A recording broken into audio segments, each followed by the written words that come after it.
दोस्तों, मैं आपको सुना रहा हूं अपनी मंडली की सदस्य अनु सिंह चौधरी की लिखी कहानी छठ का प्रसाद। इस कहानी में अब तक आपने सुना पंकज यूक्रेन से छठ की छुट्टी के लिए अपनी मां के पास बिहार जा रहा है, लेकिन उसके रिश्तेदारों ने तो कुछ अलग ही योजना बना रखी है। पंकज को डर है कि कहीं ये लोग जबरदस्ती उसकी शादी न करवा दें। अब क्या करेगा पंकज, सुनते हैं आगे।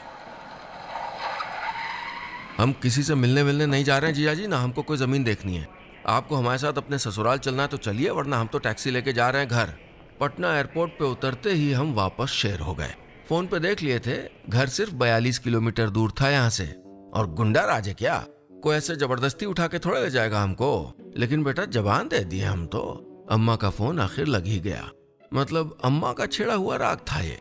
जबान देने से पहले जवान बेटे से पूछी थी अम्मा, बंद करवाओ ये सब नौटंकी, नहीं तो हम लौटती फ्लाइट से वापस चले जाएंगे। कभी कभी घर परिवार में धमकी जैसा हथियार उठाना ही पड़ता है। हालांकि हमारा अहिंसक हथियार काम आया और जीजा जी अपने चच्चा फूफा को वहीं छोड़कर हमारे साथ हाजीपुर के लिए निकल गए।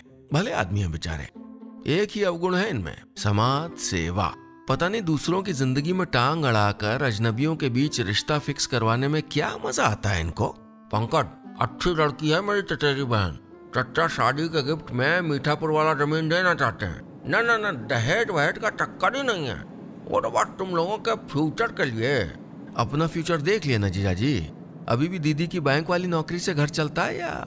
इसके बाद जीजा जी ने घर पहुंचने तक कुछ नहीं कहा, घर पहुंचने के बाद भी कुछ नहीं कहा, शाम के चाय नाश्ते के बाद भी कुछ नहीं कहा। अम्मा ने रोटी खीर का प्रसाद उनकी हथेली पर रखकर पीले रंग के सिंदूर का टीका लगाया, तब भी कुछ नहीं कहा। घर की चहल पहल और मेहमानों के आने जाने के बीच भी कुछ नहीं कहा। अम्मा तो अम्मा है, तुरंत समझ गईं। चौके में होती हैं फिर भी सबकी खबर रखती हैं। या क्या पता दीदी ने फोन पे मेरी शिकायत लगा दी हो, या क्या पता मेरे पीछे से जीजा जी कुछ बोल दिया हो। जो भी हो, अम्मा 2.5 साल बाद 3 दिन के लिए घर लौटे बेटे की फिक्र छोड़ के 2.5 साल पुराने दामाद को मनाने में लग गईं। अगले दिन शाम का अर्घ्य था और काम बहुत थे, ऊपर से अगले 36 घंटों का निर्जल उपवास करना था। लेकिन अम्मा को अपनी फिक्र कहाँ थी। कोप भवन में जा बैठे दामाद के लिए दौड़ दौड़ के खाना पानी पहुंचाने में लगी थी। मेरा गुस्सा भी अब 7वें आसमान चढ़ने लगा था। अरे फैमिली नहीं, ड्रामा है पूरा का पूरा। जिस छुट्टी में हम घर लौटते हैं कुछ न कुछ नौटंकी जरूर होती है। इस बार घर पहुंचने के पहले शुरू हो गई थी। हम भी तय कर चुके थे, जितना रूठना मनाना हो जाए। इस फैमिली ड्रामा का दी एंड तो हम ही लिखेंगे।